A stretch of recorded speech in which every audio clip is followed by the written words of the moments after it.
What you heard right there is a Chenda Melam. Now, Chenda is a percussion instrument from the southern state of India, Kerala, which is my home state. And Chenda Melam is the soul and rhythm of every Keralite. It is so culturally deep rooted, and it is played in every temple festivals and other cultural events. As you can see, it is full of high octane energy, and when it reaches its crescendo, people are just jumping and dancing and just immersing themselves in this whole rendition, and we call it Chenda Melam. Why am I talking about drums and percussion instrument? Because today's video is a tag video called the Bookish Drummer Tag, and it was created by Jake from the Bookish Drummer booktube channel. He has an amazing booktube channel. Go and check him out. I will provide the link to his video in the description below.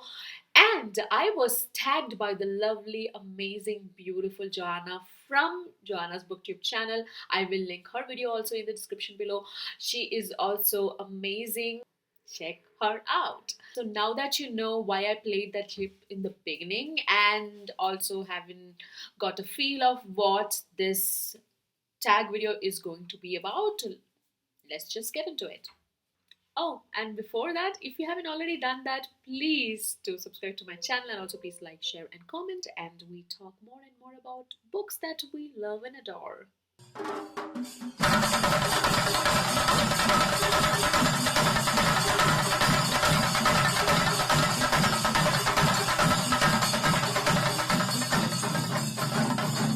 Right into the prompts now.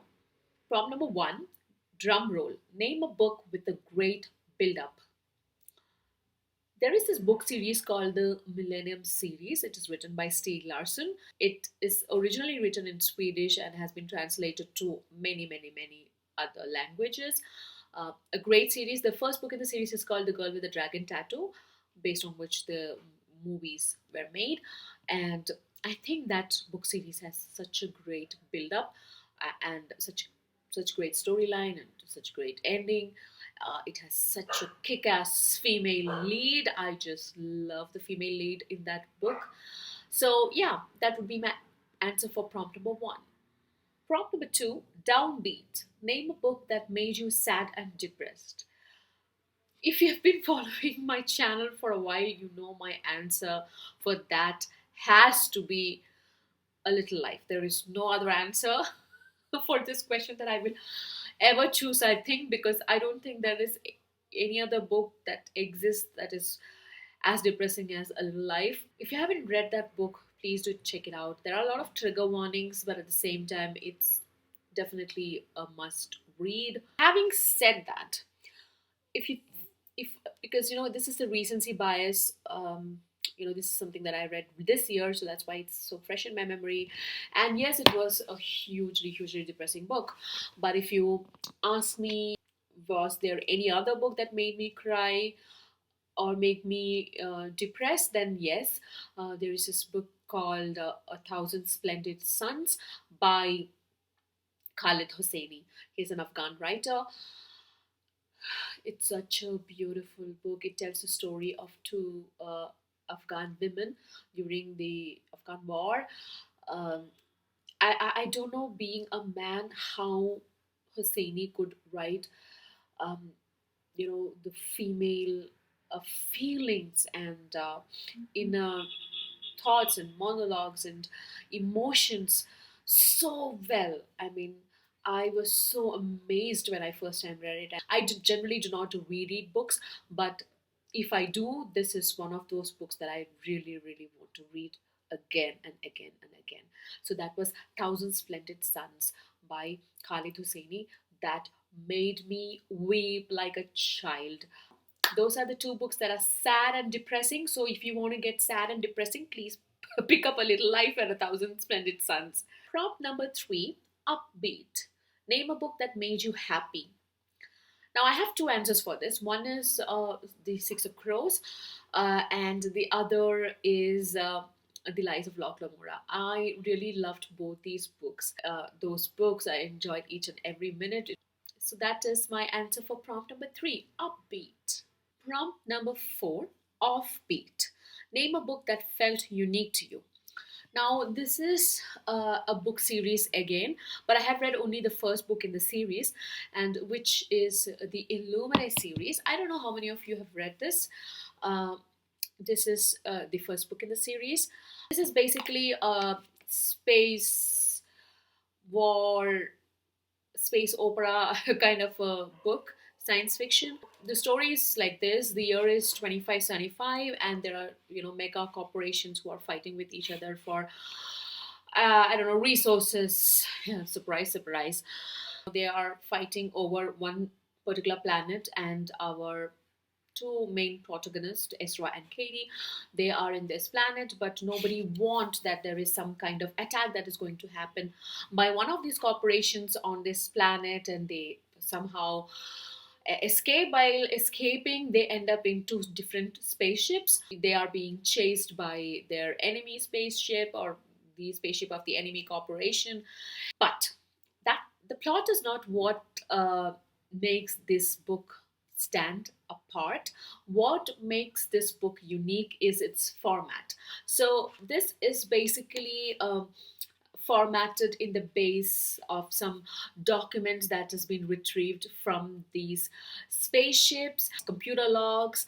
There is AI machines log and things like that. So you can see this is how the book looks like. The entire book is in the format of interviews and logs and the inner musings of a boat. That's what makes this book unique. The way they decided, they means the authors J. Christoph and Amy Kaufman decided to write this story.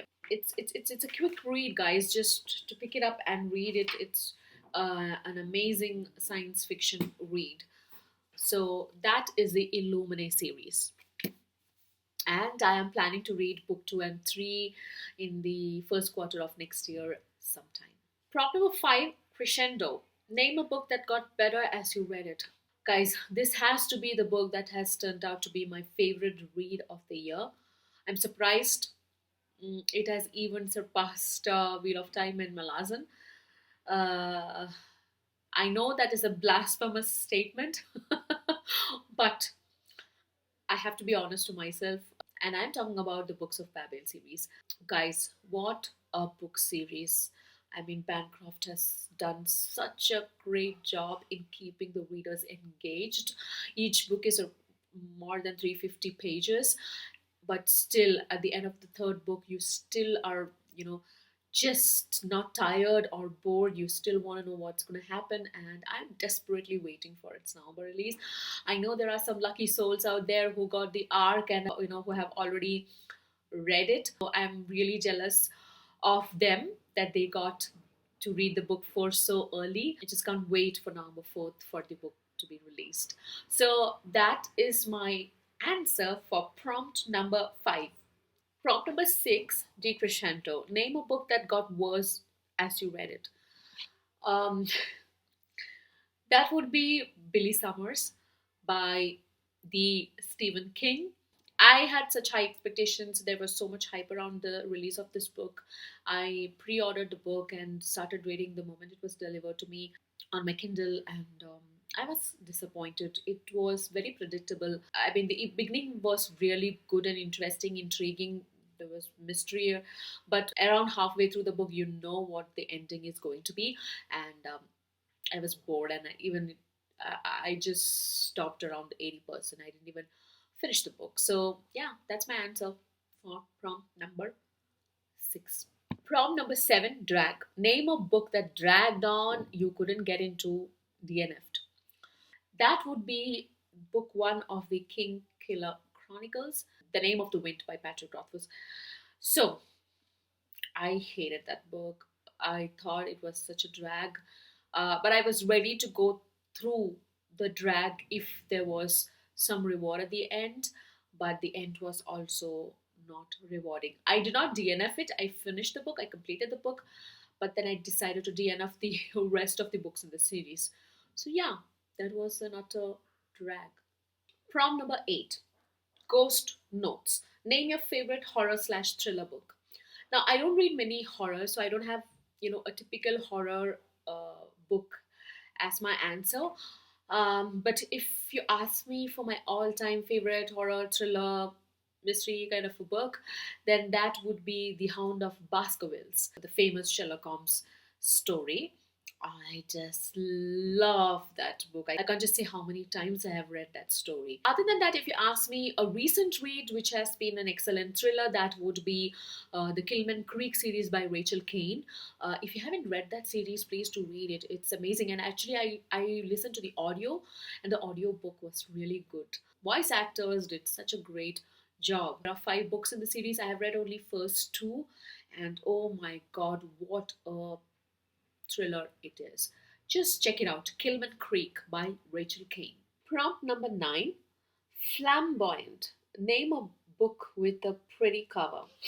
So there are so many, but right now I think this is the book that I have, which has such a beautiful, pretty, colorful cover. Black Leopard and Red Wolf by Marlon James. How beautiful is that book? I am yet to read this.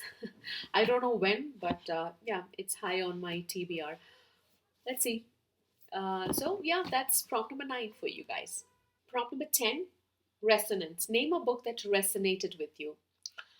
Again, this is a repeat mention. I'm going to choose A Thousand Splendid Suns as my answer to this prompt. Again, because, like I said, Khalid Hosseini has done such a great job in capturing female emotions and feelings so well, so brilliantly, and was able to also put that into paper so eloquently. Each and every situation these women went through, I just could absolutely relate and at least understand and empathize with them. It resonated with me so well.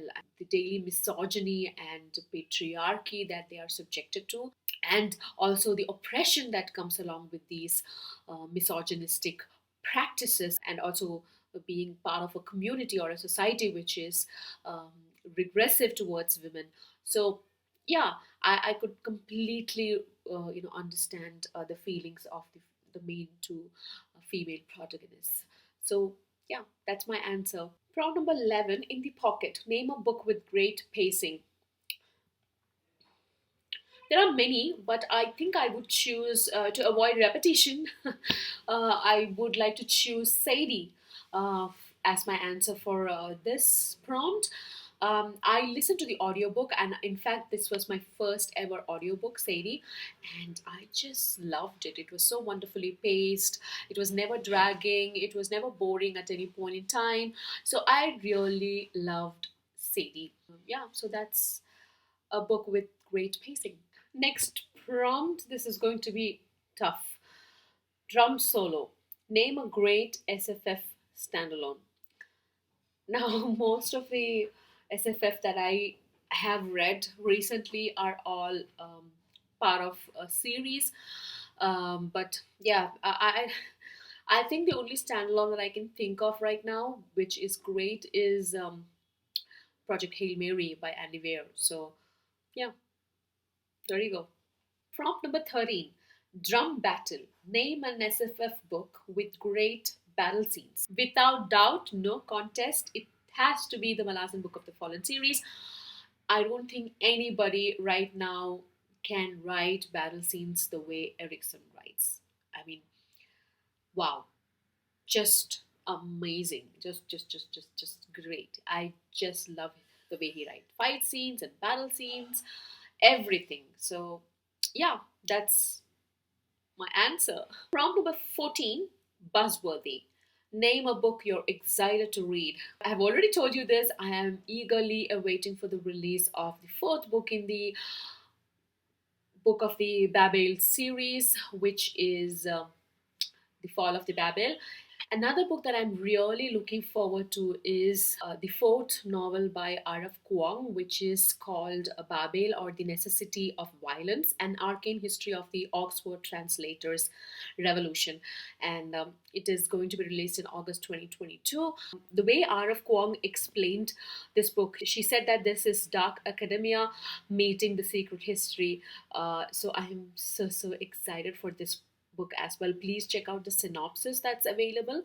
If I read it out, it's too long, but it's available on Goodreads, so just check it out.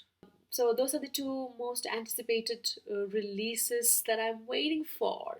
And last but not the least, 15th prompt is jam session. Let's start a band. Tag some people and create your own hypothetical booktube band.